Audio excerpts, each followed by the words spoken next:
Hello, welcome to the new episode of Pigeon Festival, the podcast. Today I am joined by guest Edward Russell. Edward is a Welsh drama director who also works as a script supervisor and an executive producer.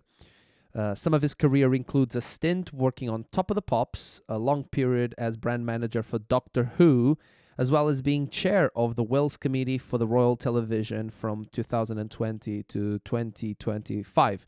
He co-owns a production company, Jacked Up, with writer Jack Carey. And it's been a pleasure to chat to Edward, both Edward and Jack, actually, at Pigeon Festival 2025, which happened, if I'm not mistaken, 2 weeks ago. Feels like an eternity now.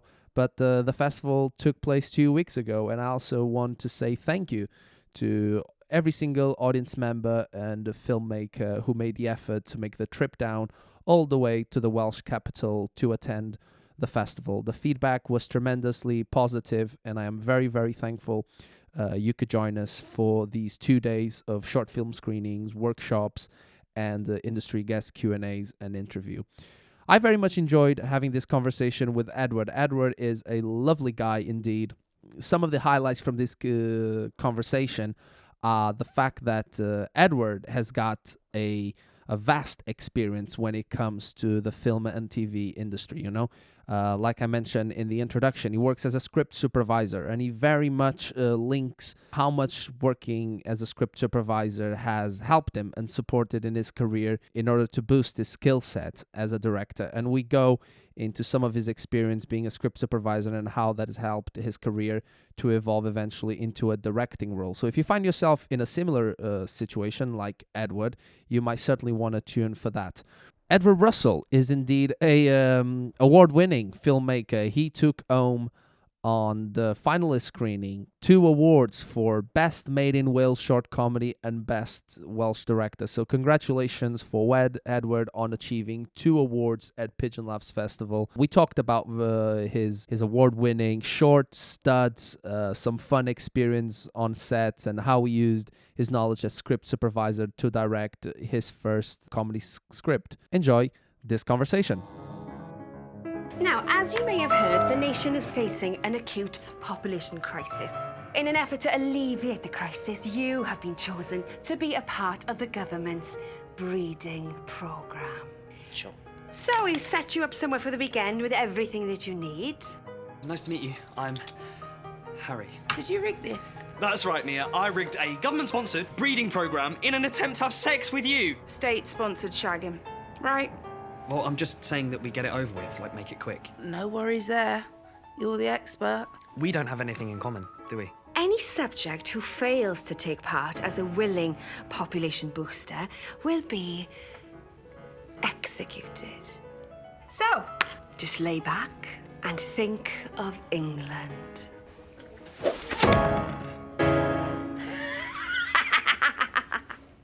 Hello, Edward. How are you doing?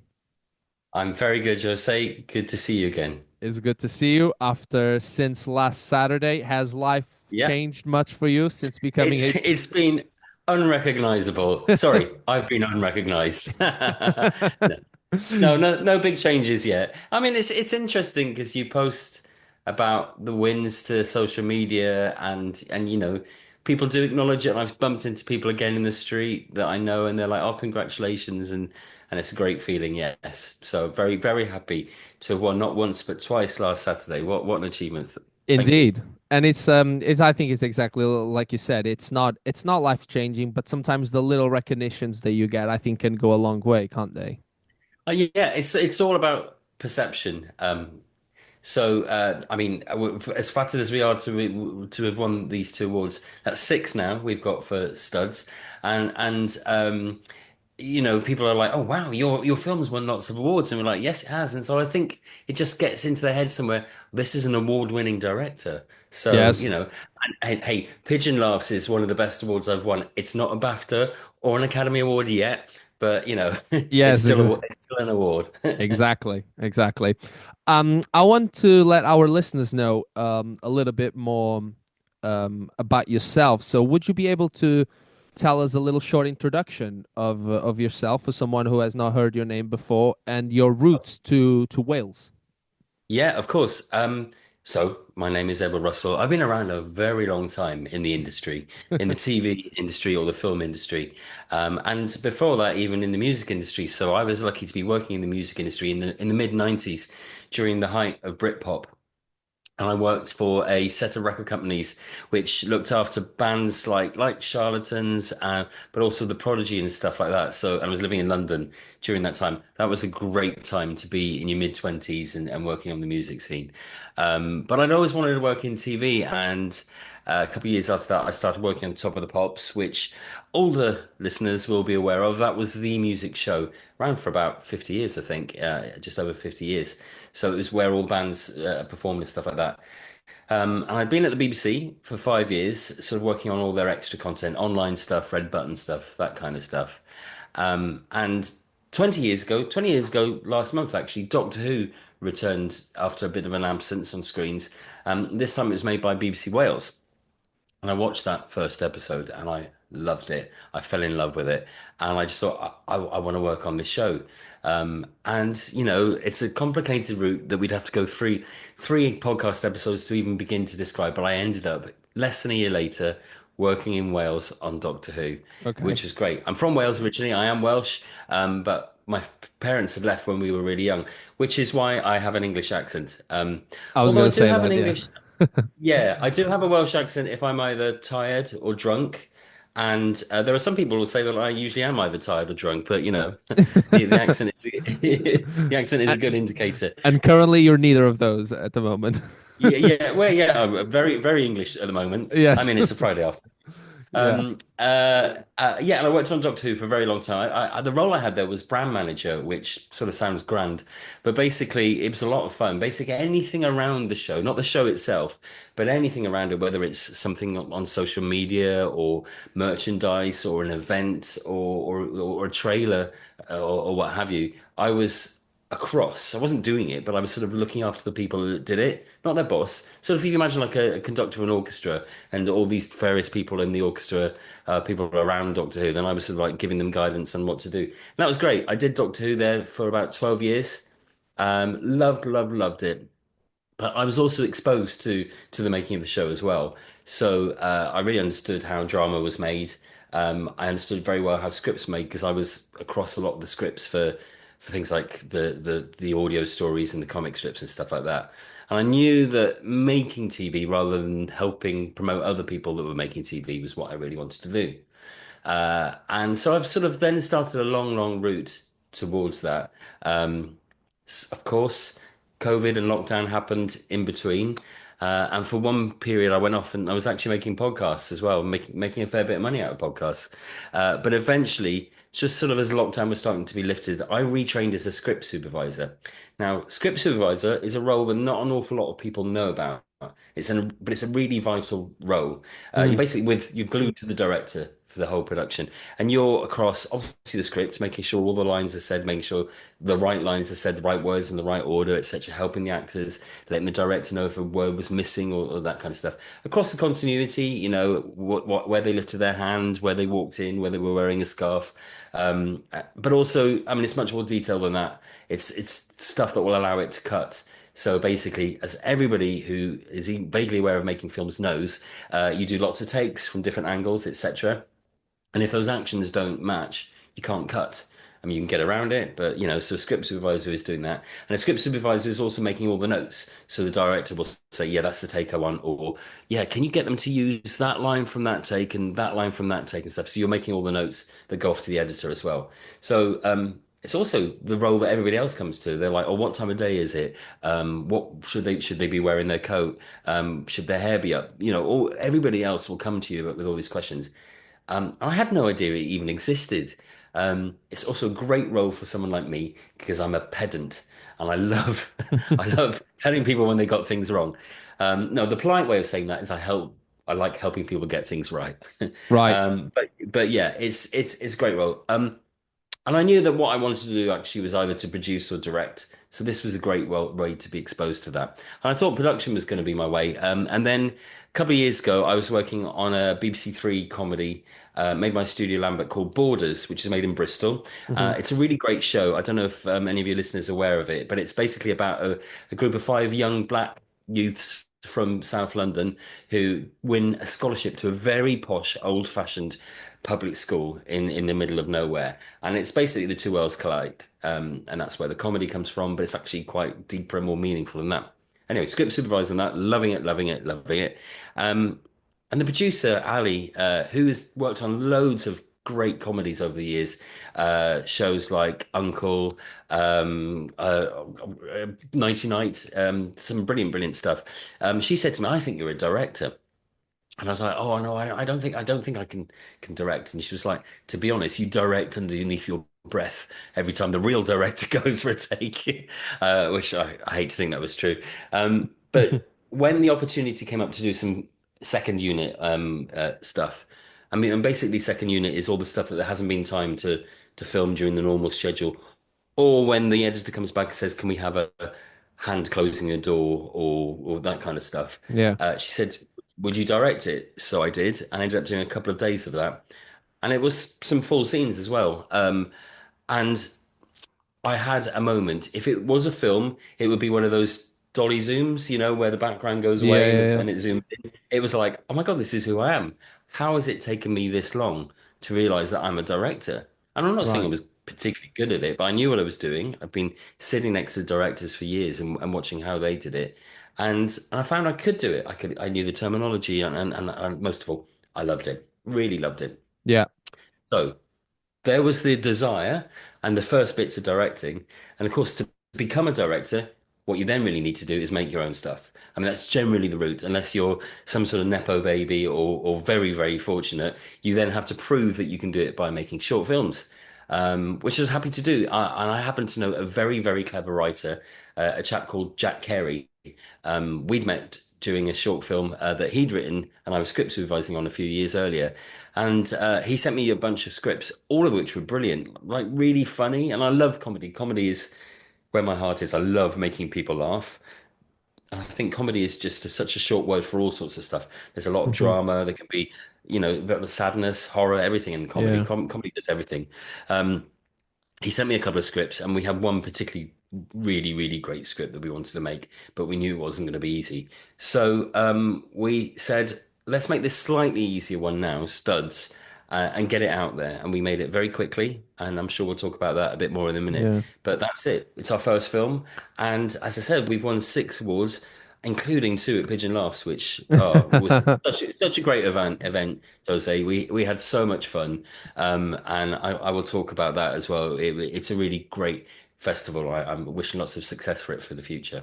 Thank you. Thank you. Thanks very much. You touched on a lot of areas there. So I'm interested. So you came from this music producing background, is that correct? Sort of, yeah. I hadn't been producing, but I had been working with musical artists and stuff like that. And I do separately. I do music production, but I yeah, see. that I suppose that was my first background. Yes. And then with that, you discover your passion, let's say, for film, for Yeah, filmmaking, film. I'm going to say television was my television. passion Okay. before film. Okay. And there's two schools of thought. Some people say that television and film are the same, and there's something in that. And there's a lot of people say that film and television are very different, and there's something in that as well. But I think we Okay. can wrap up the two worlds quite closely. But I was obsessed with television when I was young. When I was a little boy, Mm. I loved TV and understood the process of making it as well. And I Yeah. would love it to see photos of the camera or the studio, and you'd see behind the walls and stuff like that. When I say little boy, I'm talking like 4 or 5 years old. I really understood it and stuff like that. So it had been a passion for a very long time. I never ever saw myself as working in that world at all. I came from a background very working class where that's not what you expected to do. Yeah. That kind of life was for other people. And I suppose it's partly my class, but partly it was a different time then. We're talking 70s and early 80s and stuff like that, where there weren't so many opportunities for people as there are now. Yeah. I see. And so this desire that you have at some point to train as a script supervisor, that came with lockdown. That's right. Yeah, I think I came to the end of a contract on something else. I was actually working on a project for Aardman, a Wallace and Gromit project, Oh, lovely. which was great. To work with Aardman was fantastic, and I was across scripts as well. And then a colleague of mine who works at the BBC and her job is recruiting staff for a lot of the dramas being made, said, "I think you'd be good at script supervising." I had no idea what it was. I did a course and loved it. I did a course for Skill Cymru here in Wales. Loved it. I was fortunate then to actually go and do 10 days work experience on a program called War of the Worlds, which was made here in Newport actually. And towards the end of that, the script supervisor that was sort of I was shadowing got sick with COVID, Oh, and so and so was off. And they were like, "Hey, you vaguely know what you're doing. yes. Can you take over for a bit?" Which was wonderful, really, because it really threw me in the deep end. And I hate to look back at myself then and see what I was like. It probably wasn't very good, but probably was by the end of that little test that I had. Oh, interesting. So yeah, yeah, a great role script supervising, and script supervisors don't get celebrated enough. There's no Oscar for the best script supervisor, but there should be one day. Yeah. And it's funny you mentioned script supervisor because back when I was finishing my master's degree in comedy writing, I was also figuring out what was my next step, career wise. And I did genuinely consider trying to get into the film and TV industry and script supervising at the time. There was a few trainee opportunities in Wales. And I remember thinking, oh, that does sound interesting because I've had some on-set experience. I've done a few different TV jobs from being a background artist to like an assistant producer. And I remember looking at like who are these people around the director, and just sat down looking at the monitor, with glasses, loads of markers, and it does Yeah. make a lot of sense. And I do think the script supervisors probably out of everyone on set has got to be the person with the biggest eye for attention and detail, because if they have a bad day, that can turn out to be very costly, right? I think, yeah, you've got to.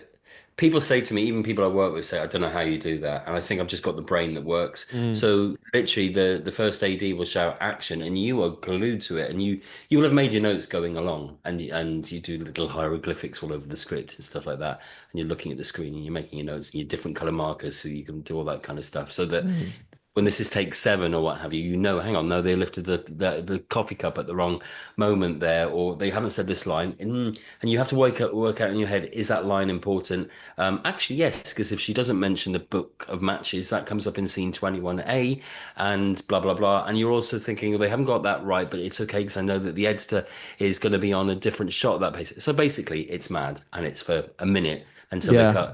cut, and you have to make a lot of decisions. You have to decide what you're going to tell the director because he or she doesn't want to be bothered with, oh, they didn't say me, then they said I, all that kind of stuff when it's not important.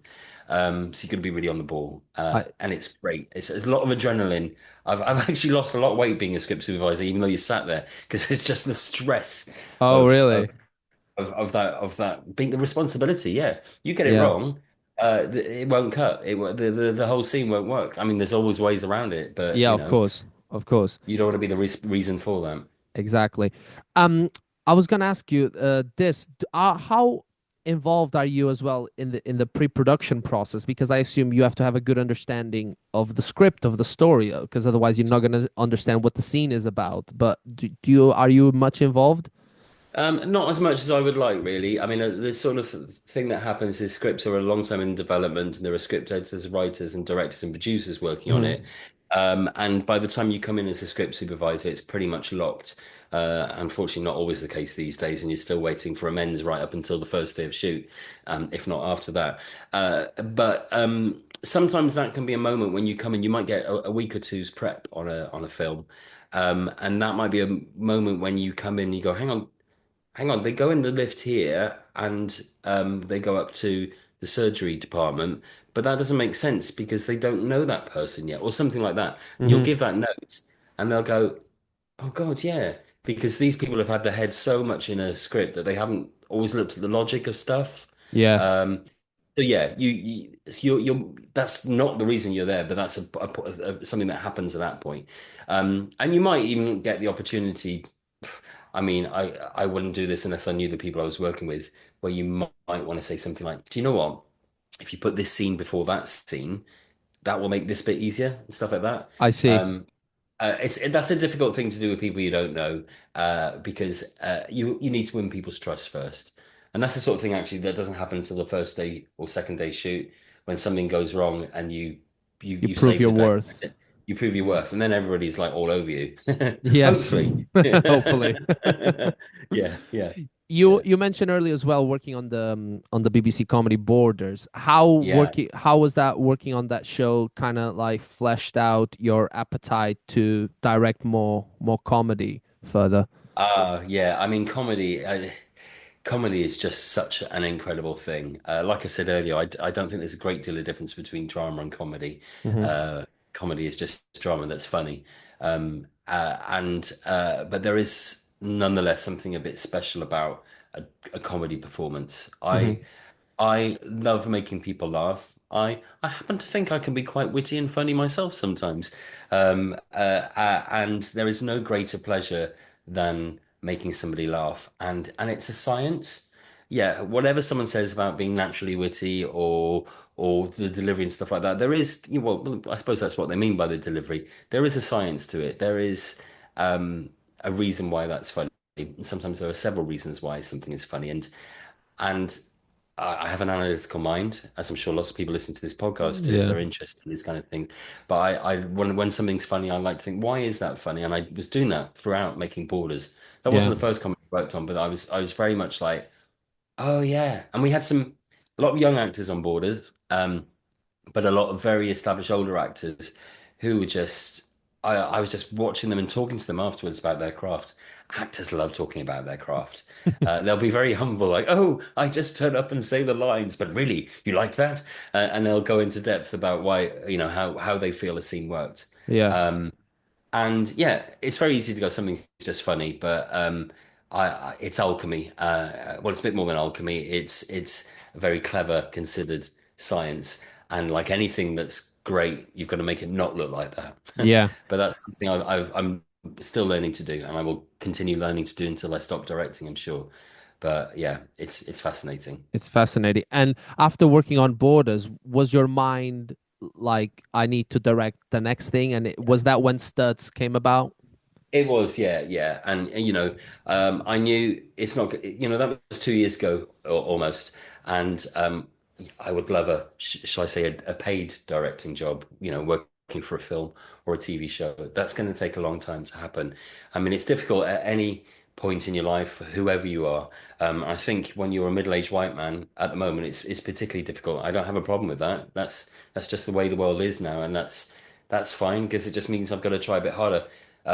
So I might never get to it where I'm asked to direct, the next Adolescence or what have you.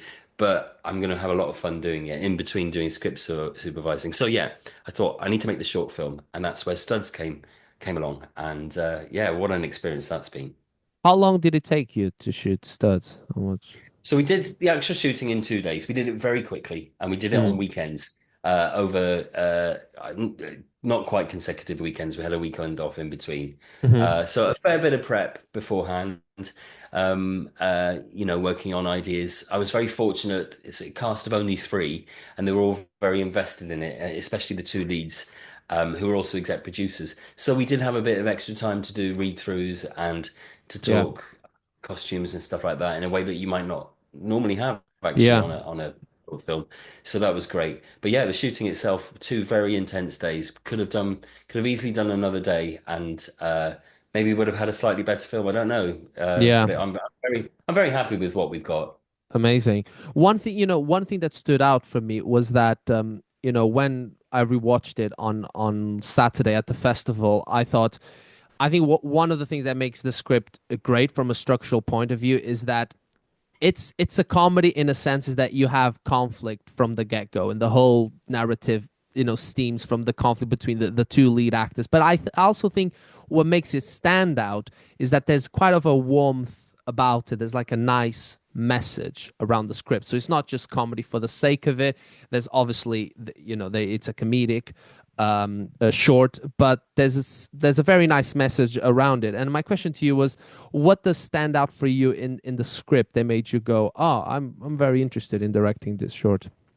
Yeah, that's a very good point. I mean, I think Jack's script was brilliant. I worked on it a little bit with him, Mm. but really just in terms of how can we make this easier to shoot. But it all came from him, and I think what stood out to me was the dialogue, the very believable dialogue between the characters. It just felt like real people, and people that you kind of liked and both and hated both of them. They were, as we do with all our best friends, don't Yeah, we? yeah, We yeah, see their weaknesses and that annoys us, but we love them so much that we put up with it. And I yeah, found out with the leads, I just it was like being given a delicious meal. You know, when you're eating a meal, sometimes you're like, oh my God, this is lovely. Oh, I'm loving yeah, this. yeah, yeah. Reading the script was like that. I just wanted it never to end. It was just delicious. And I just thought, I don't want to say that I thought this is going to be easy because I didn't, and it wasn't. But when the script is that good, that is a huge amount of the work done because everybody that reads a script, whatever their role on the film, gets it straight away. Yeah, And yeah, we yeah. got that. We sent it out to costume, we sent it out to DOP, to art director, and they all came back going, "I love this script." And I've worked in the industry and not long enough to know when people are saying, "Oh, I love the script," as in, "I give me a job," and "Oh my Yes. God, I love the script." So Oh, yeah. that's yeah. Okay. So I'm assuming there was it's good to have that positive reaction around the industry as Yeah, well. yeah, and I'm lucky. I've read so many of Jack's scripts, and they are all like that. He's just written a pilot for a TV pilot, and I'm wishing the best of luck to it. And it is so good. It's brilliant. That man is a genius. I'm gonna keep him with me as long as I can. Well, it's a good thing that you brought Jack's name up because I think he would be another interesting name to have on the podcast. So I'll certainly Oh reach my out to goodness, yeah, definitely, definitely. um. Incredibly unfunny in real life. Not at all funny.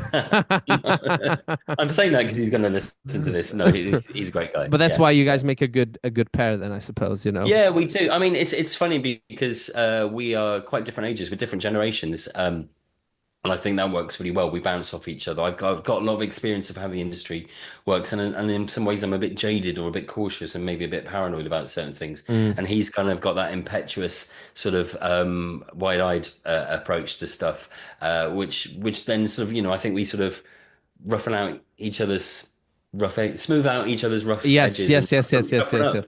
the smooth edges. And I think that Yeah. works really well. I The think, yin and yeah. the yang, to put it. Yeah, yeah, definitely. And then I've got a bit of yang and he's got a bit of yin, so it works really nicely. Fantastic. um, One of my last questions to you was going to be, and I suppose we've talked it a little bit to a certain extent, is what skills do you find valuable having worked as a script supervisor? But I suppose you've had other experiences in the film industry that you find helpful when it comes to directing. That's really a good question. I think there's two. Firstly, as a script supervisor, you are at the center of everything, so you understand everybody's role. Mm. And I've certainly worked with directors, and this might surprise you, who don't get everybody's role. Or well, they understand. They obviously know that costume do costume, but they don't understand the care and work that goes into that. Mm. And I think you can not know that and be a good director. I think knowing that makes you a great director because you just get, if you understand what somebody's doing and they know you understand it and they know that you're listening to what they say, it just works better. They will give you more. It's just a much more symbiotic relationship. So I think script supervisor gave me that. The other thing I think it gave me is an ability to have a really good relationship with the actors over the script because there are some directors whose approach is all cinematographic, yeah, about how it looks, about the shots, etc. And performance may come second. But for me, I because an actor will always you think it's a bit of a parody when they say, well, "What's my motivation?" But they do need that. They need to know their motivation. And we had this experience on Studs where there's a long setup, a lot of exposition at the beginning of the film, and Sarah, one of the actors, was trying to get well, why am I having this weird conversation with this other character, Julie? Why am I fighting against her.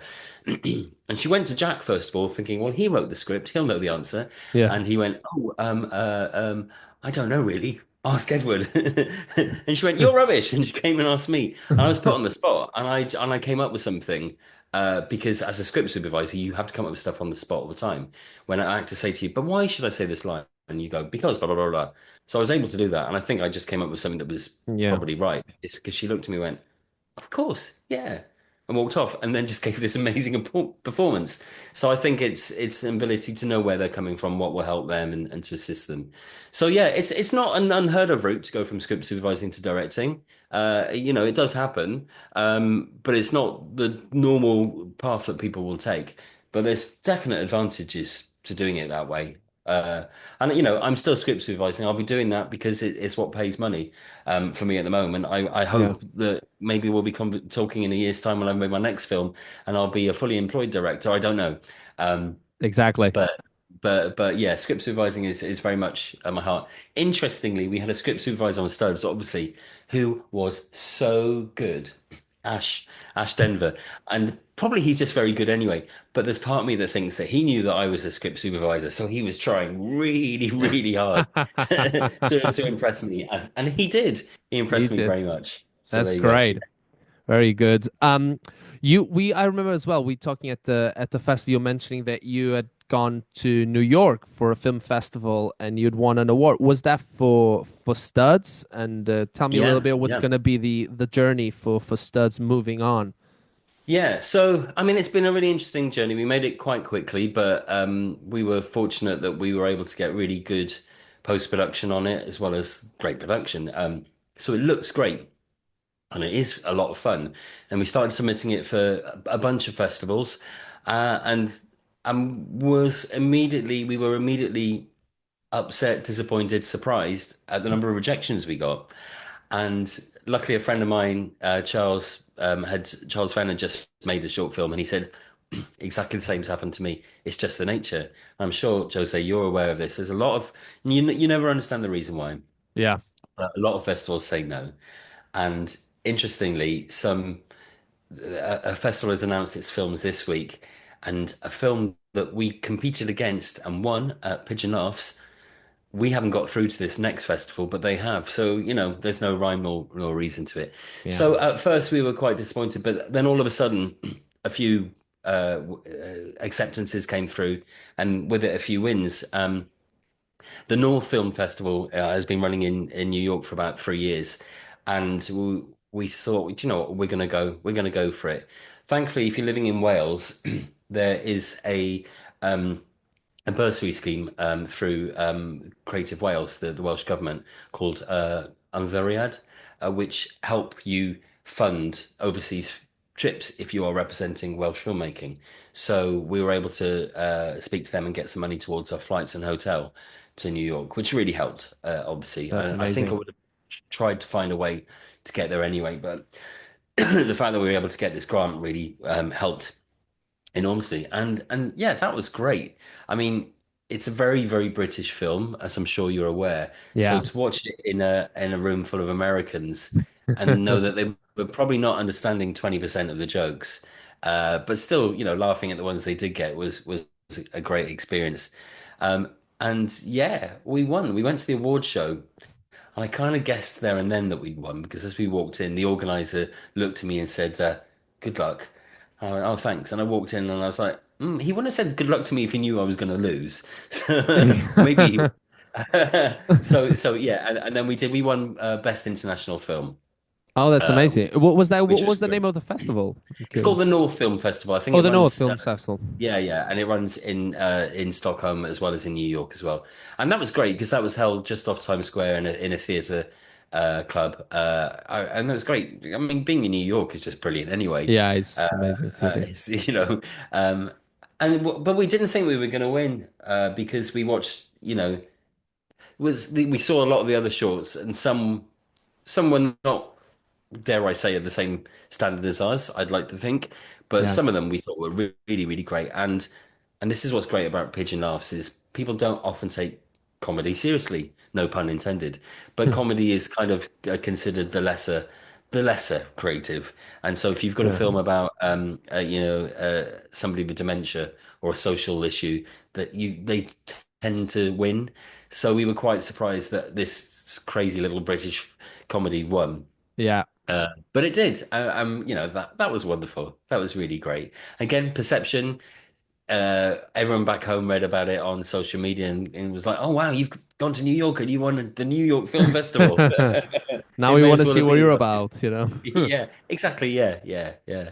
So that was a great experience. And I'm tomorrow. I'm off to Oxford, as part of Oxford Shorts, the film showing there, and I'm going to get to speak about it afterwards. So that's great. Um, Whether or not there's much of a life for studs after this, I don't know. It's not available to watch at the moment because we've deliberately kept it offline whilst we go through the festival process. Also, partly in the hope that we might be able to get some kind of distribution deal. Yeah. But in lieu of that, I think we might put it make it available on YouTube later this year once the sort of festival run's completed, just so that people can enjoy it because I'm very proud of it. It's very good. Yeah, Very and funny. it's very, very good, and I can only vouch for it. Thank Edward, I want to thank you for your time. This has been a fun conversation, and I hope our listeners find it useful. Where can people reach out to you or see a bit more of your work? Yeah, please do. I mean, the social media platform I'm most active on is Instagram. As And there's everyone lots is. of pictures of my cats. Yeah. I mean, if you can put up looking at pictures of my cats or pictures of my various hair growing journeys, Yes. you can find me at Edward_Russell. Please follow me there. And if you're interested in studs, once that becomes available, we'll be making it very clear on that. But it's been really great to chat to you. And I said to you at the event and since on email, I really love Pigeon Laughs. I think it's a really great event. I mean, the idea of sitting in a pub on a Saturday afternoon, drinking beer and watching short comedy films is a reason enough to participate in it. But it's a really good feeling, very professional. I'm gonna have this certificate. I'm holding up the certificate now with its wax mark. I'm gonna have it. I'm gonna have it framed and put underneath the gold disc I've got up there from my Oh, I days. see. In, Oh, I got a see. gold disc Oh, from my days in the recording industry, and now I've got my director, best Welsh director. Jack has got the other one, the best made in Wales film. He's got that, and I've got this one. That's going to be happy framed. days. Well, because, please do send me a photo. I'll post I about will that. do. I shall do. Yes. Thank you very much. Cheers, Jose. Been Thank great. you. Thanks for your time. And yeah, I'll see you at the next Pigeon Laughs, I suppose, or Yeah. on set. We'll never know. Indeed. Yeah. Okay. Thanks, Edward. Cheers. I hope you have enjoyed this episode. If you have an extra minute, let me tell you about the exciting news of the festival's newly Buy Me a Coffee page. This is a platform you can support the festival via one-off or monthly donations, and you get some exciting perks, such as bonus podcast episodes, including submitting your own questions to the guests, behind-the-scenes content of the festival, and priority access to the festival screening tickets and merch. This is a great opportunity to support independent film festivals such as Pigeon Laughs. Your support means we can put on each year an exciting film festival event. From something as little as £2 per month can mean that we can continue to put on this podcast, interviewing some of the best and freshest comedy film talent across the world. Sounds good? So head over to buymeacoffee.com/Pigeon Laughs Festival or via the link in the description. And by the way, if you can't make a donation, that's totally fine. Give us a follow on Instagram at Pigeon Laughs Festival and send the podcast to a friend who might enjoy listening to this conversation. Thank you, Dior, and I see you at the next episode.